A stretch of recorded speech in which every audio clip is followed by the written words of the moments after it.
Now moving on to the FedEx guest speaker session. We are delighted to have once again the presence of Mr. Masamichi Ujiie, Senior Vice President, Operations North and South Pacific, FedEx Express, as our guest speaker. Now, Mr. Ujiie leads and drives FedEx business in the North and South Pacific regions, which are home to some of the world's fastest growing economies. Based in Hong Kong, he heads the overall planning and implementation of corporate strategies and operations and manages over 11,000 team members in more than 30 markets across the region. Born in Hokkaido and moved to the US at a very young age, Mr. Ujiie is an avid golfer and enjoys traveling overseas with his family.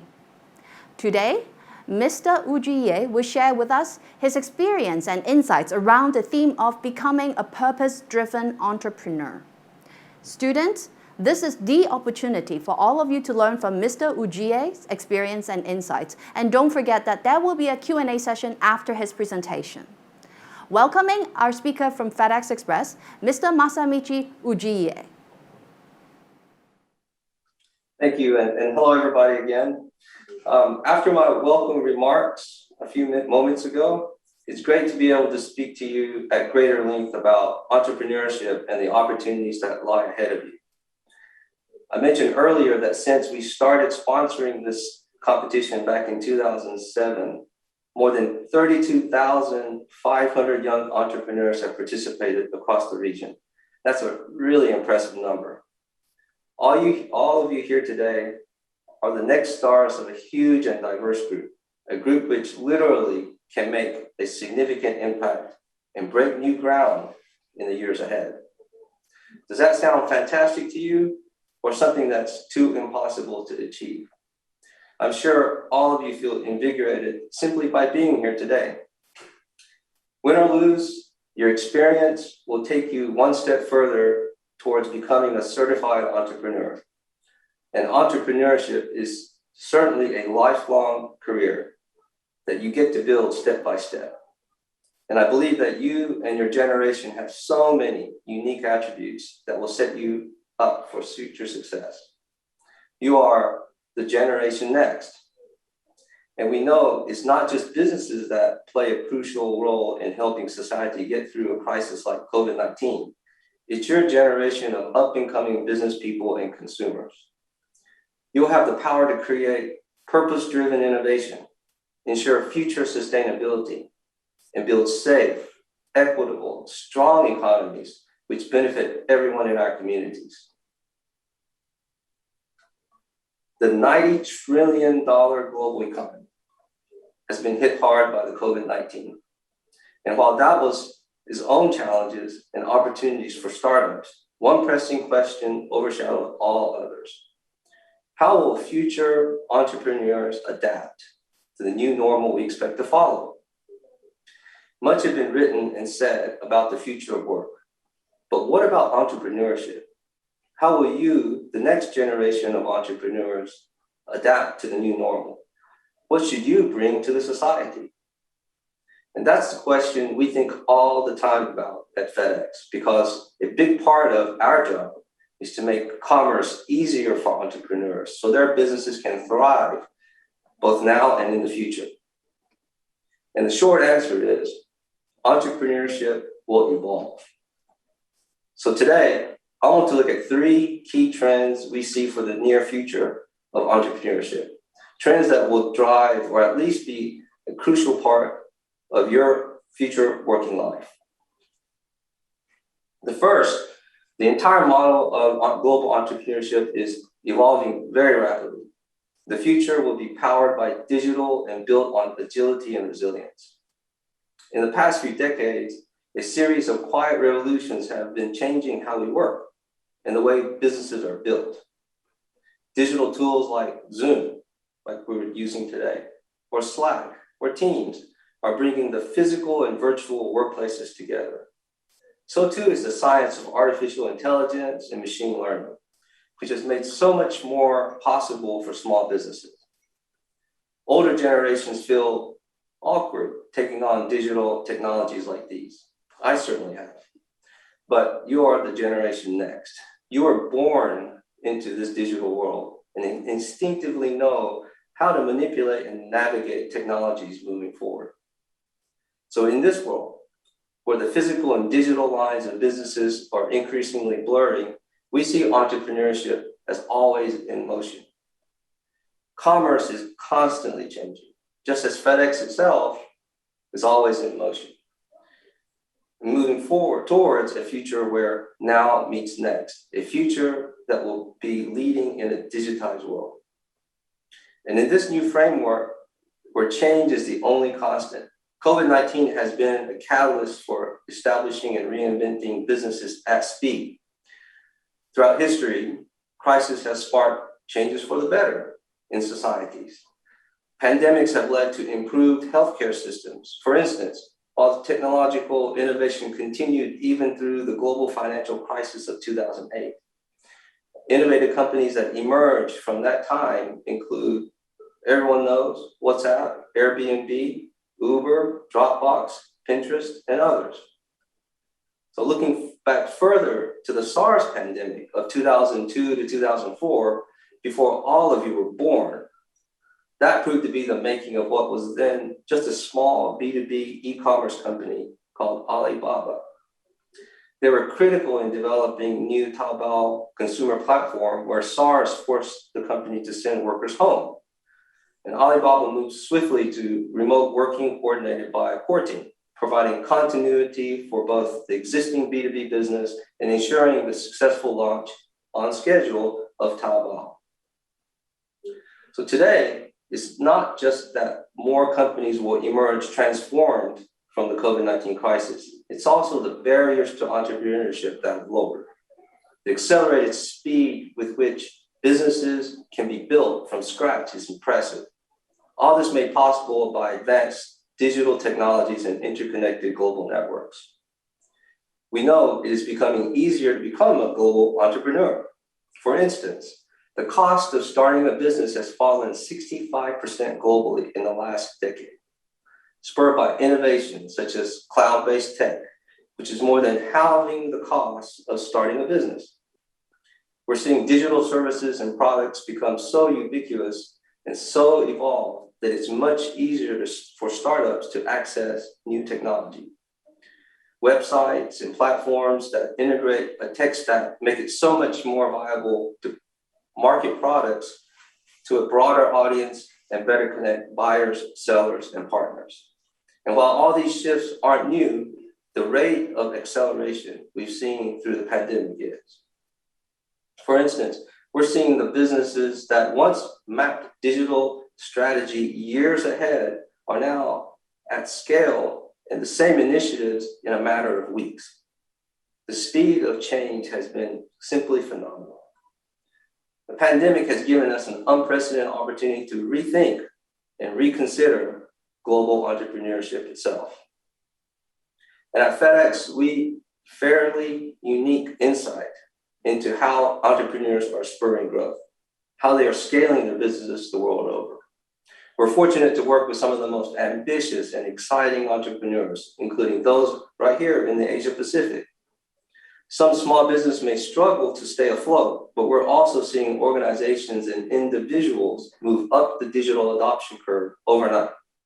Whether it's digital versions of old analog products and services, existing products enhanced with better digital features, or entirely new offerings, the vast array of technology available to even the smallest startup has been game-changing. And at its heart, we see entrepreneurship of the future will increasingly be built on agility, resilience, and speed.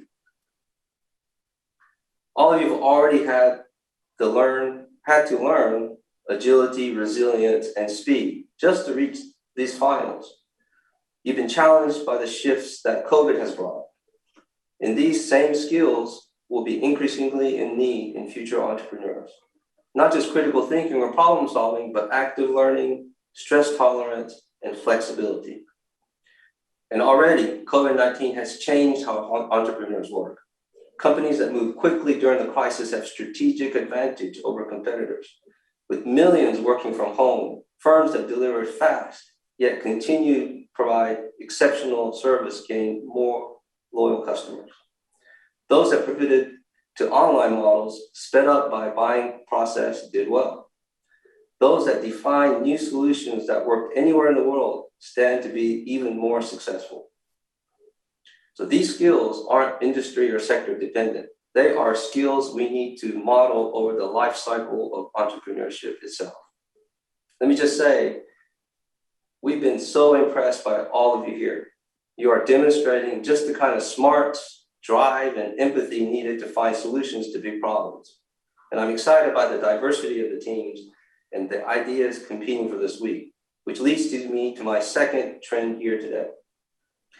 We're entering an exciting new age of diverse entrepreneurship. That means not just more women and more young people, but more diverse ideas and entrepreneurs from different backgrounds. For instance, in our increasingly connected world, technology and online access enable startups from Ghana to Bangladesh to participate on the same global stage as those in more developed countries. And the reality is that we need true diversity in thinking, backgrounds, culture, perspectives, and experiences that will make us, our economies, and entrepreneurship itself stronger.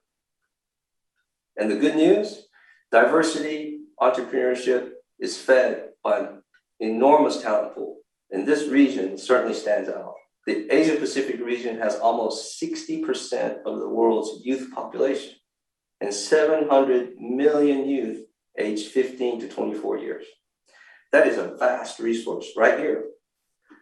As we see more barriers to entrepreneurship falling, we will see much bigger opportunities for young people like you everywhere, from every country, culture, sector, society, all contributing different points of view and talent that at its core comprises of true diversity.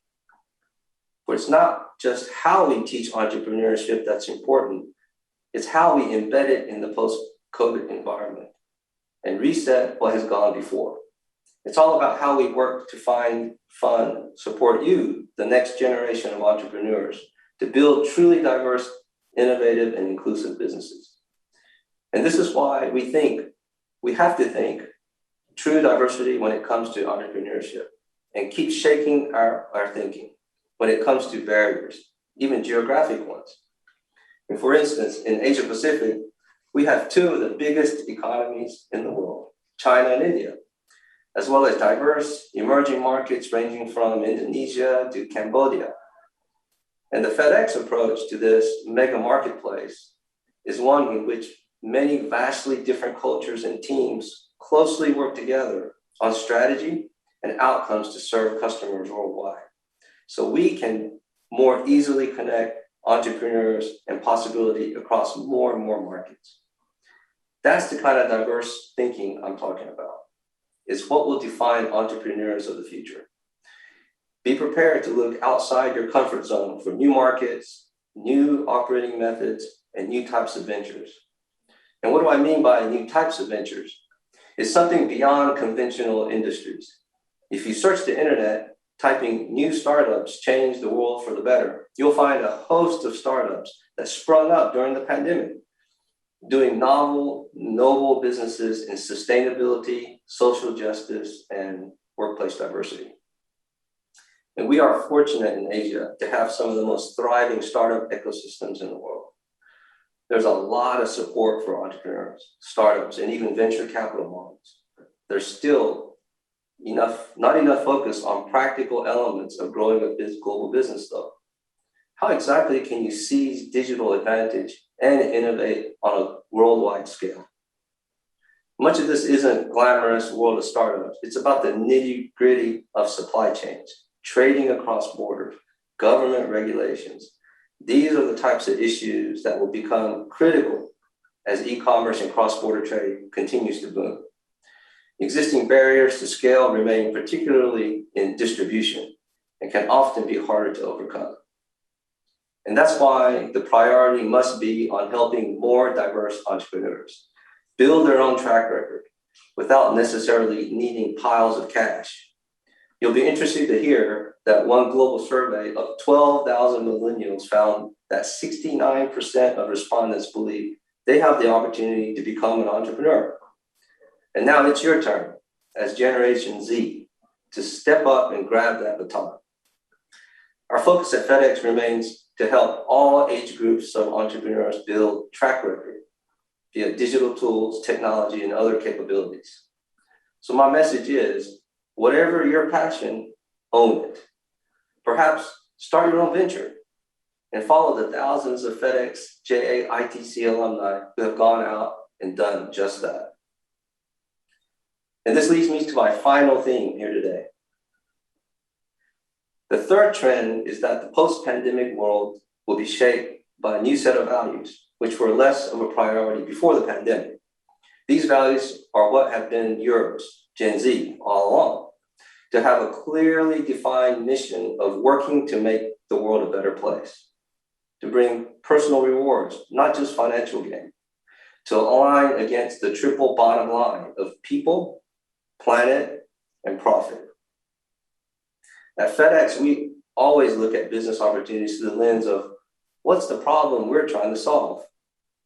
And when we started working with JA here 15 years ago, we were essentially looking to help solve a critical problem that we knew existed.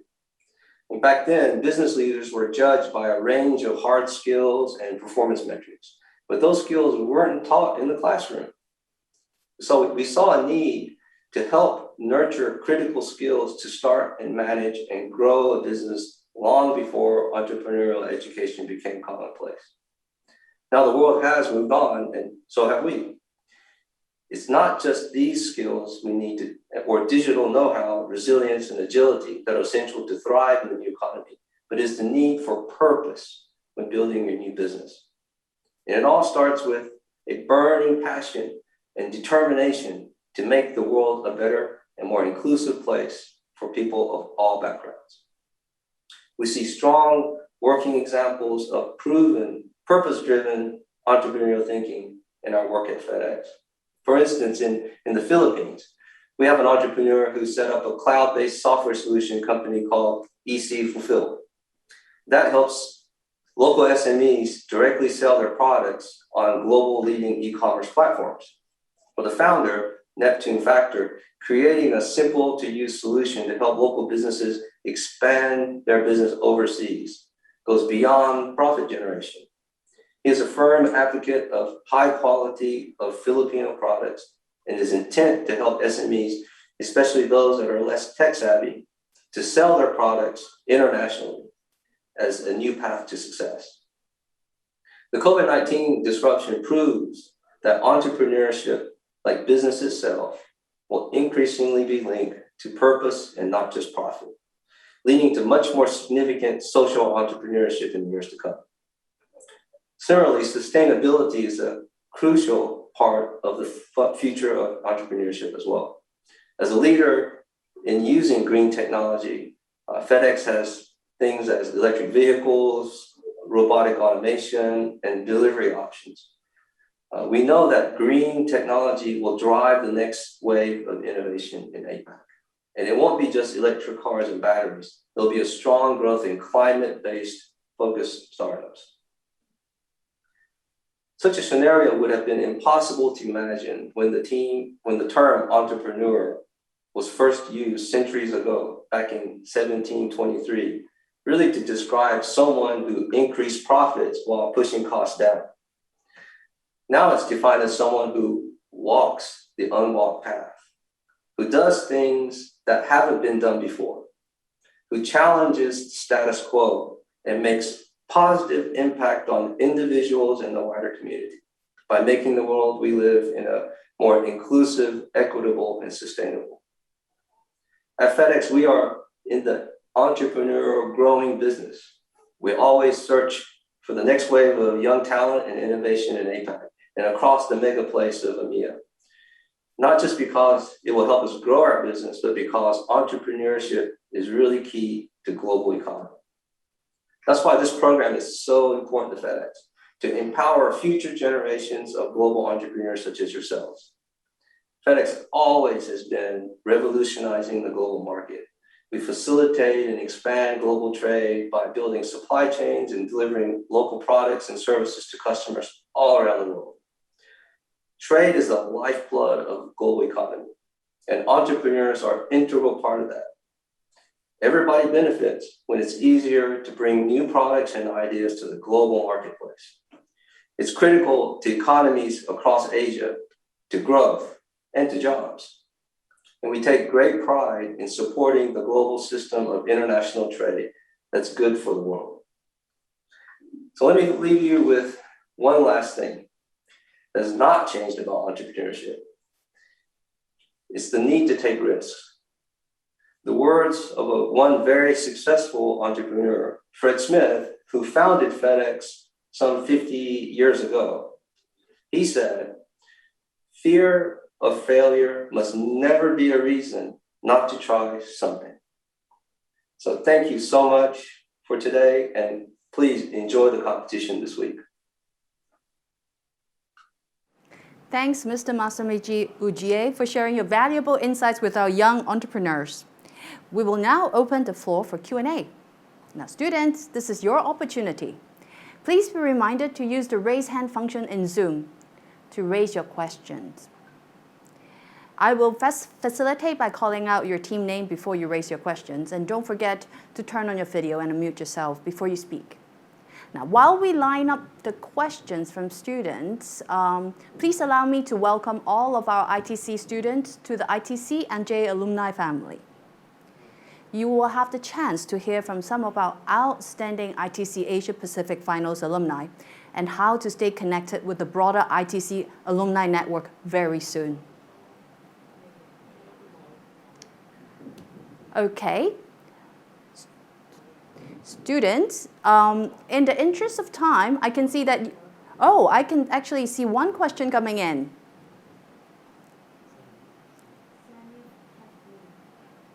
So we have a question from Zenith, from Team Zenith. Kathleen from Team Zenith. So Kathleen, please unmute yourself and turn on your video before you raise your question. Hello, I'm Catherine from Team Zenith. First of all, thank you so much for your speech. So startups are difficult to reach like a global audience from the very beginning, but like mentioned in this speech, it is essential for us to reach out to different regions of the world during the COVID-19 pandemic. Especially considering this era, do you think it's still better for us to aim for a global target audience from the very beginning, or take the usual step of expanding our business step by step? Well, I think in many businesses, it really just depends. Like, what's the business you're in, and what's your strategy? I think if you are highly dependent and you have the capabilities digitally, going global would make a lot of sense. I mean, the source of customers and the opportunity is much bigger globally than it is in your local market.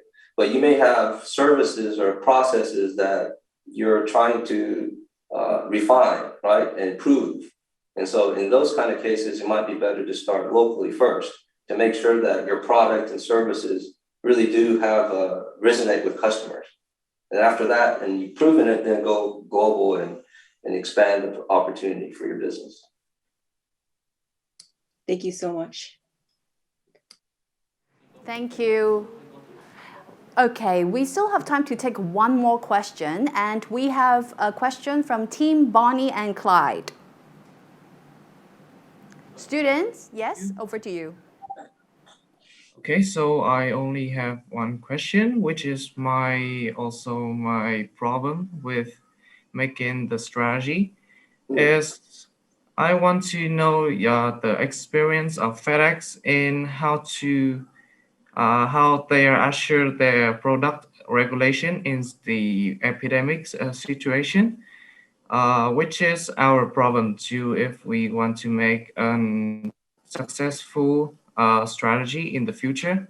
I really want to know about your experience, how exactly FedEx assure their product regulation. Thank you. Okay, so just to clarify, you're asking about compliance to regulation, is that right? Yes, I am. Okay, yeah. So, well, FedEx, we've been in business for 50 years or so. And we've been expanding, internationally for so many years now. We have team members on the ground in so many countries, and basically the team members in each country are quite familiar with the local regulations. If you run a business, it's very important that you know what are all the requirements, whether it's filing for licenses and also the regulatory landscape that you mentioned. It does change over time. And so you always want to have employees and management team in country that are kind of in tune to that. They understand it. They know who to talk to in government. They have regular meetings to make sure that they are kept up to speed about the changes in regulations. And then, that information then comes to our headquarters. And we take all of that in to then determine, what's the policies and procedures that we need to implement across the world. And so it's really about people. You'll find that business largely is three important things in business. One is the idea. You have to have a great idea, okay? So that's key. And then the second thing is about leadership. So most entrepreneurial companies or startup companies, they don't make it because it's that leader, that tenacity, that I'll never give up, I'm going to make this happen type mentality. That leadership, that strength of leadership and the drive is what helps small businesses survive and then expand and grow and be successful. And I would say the third thing is about your people. So when you run a business, you're not going to be able to do it on your own. I mean, some small things maybe, but most of the time, you're going to have to run this business with people. And so your ability to lead people, to listen to them, coach them, mentor them, give them guidance and direction, that whole people management aspect of running a business is going to be very, very critical as you grow the business. So, and then that last part, that people part, is where you'll need their help to make sure that you have a good feed of information about regulations and the requirements by country. And that'll help you be compliant.